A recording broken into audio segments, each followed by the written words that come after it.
This is Lord Rick of the Paranormal and Ghost Society. As you can see, we have a plaque here that says Tragedy Springs. I could not show this plaque to you last time I was here, and the reason being that this is an area that can receive up to 26 feet of snow in the winter season, basically burying anything in its path. Houses, cottages, the ski resort, the Iron Mountain Ski Resort, places that like up in Truckee, out by Donner Lake, and of course plaques like these. This historical plaque, I want to read this to you guys. This was erected in 1967. I'm still searching for the gravestones. I know they're here, and tonight I'll probably take a quick look in the woods. There's a path, and see if I can find them. But if I don't find them, this is all I got.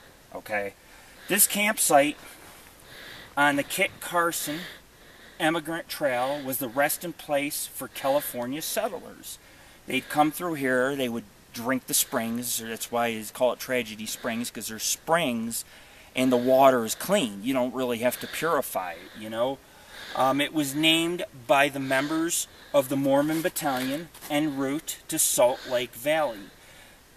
They sent 3 of their men to scout ahead. The men camped here for the night. And as the story goes, they were murdered at this location, June 27th, 1848. Here's the real trick question of it all, is that when they were murdered, there was 3 mounds. And these men were, supposedly from what I hear, these men were mutilated. They were torn apart. They weren't just murdered. I mean, they were literally, either someone was very angry, but they were buried. Now, if this was a Native American attack, because they believe, some scholars believe the Native Americans did this, then why were they buried? The Native Americans, when they buried them, they also buried them with trinkets. The Mormons of the Mormon Battalion, because these were scouts, the Mormons came in a few days later. They found their 3 men buried in shallow graves, but they also found some trinkets and some religious symbols from the Native Americans, okay, as a sign of respect. They turned around, they accused the Indians of actually killing these 3 men.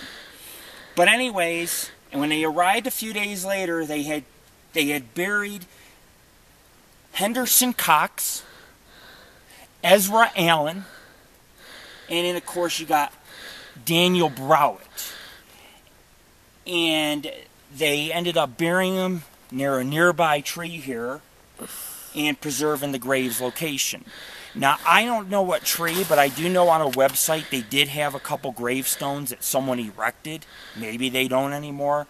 This is my theory, and this is going to be far out, but people are probably going to think that I'm nuts. But back in the day, when there was Sasquatches were all over the Sierras. As the white man came by the 100,000 in the gold rush, it pushed the Sasquatch up onto the peaks, up in the areas where men couldn't go. And I think that these springs at the time were well used by a family of Sasquatches. The males are extremely territorial. Maybe they have never seen a man during the gold rush, but this is the earliest white men that came through this area, and they were found, I mean, literally bones broken and everything. It was not a Native American attack. Something got these men. Monster, Bigfoot, I don't know, but that is why I'm here tonight, to bring you the truth. This is Lord Rick.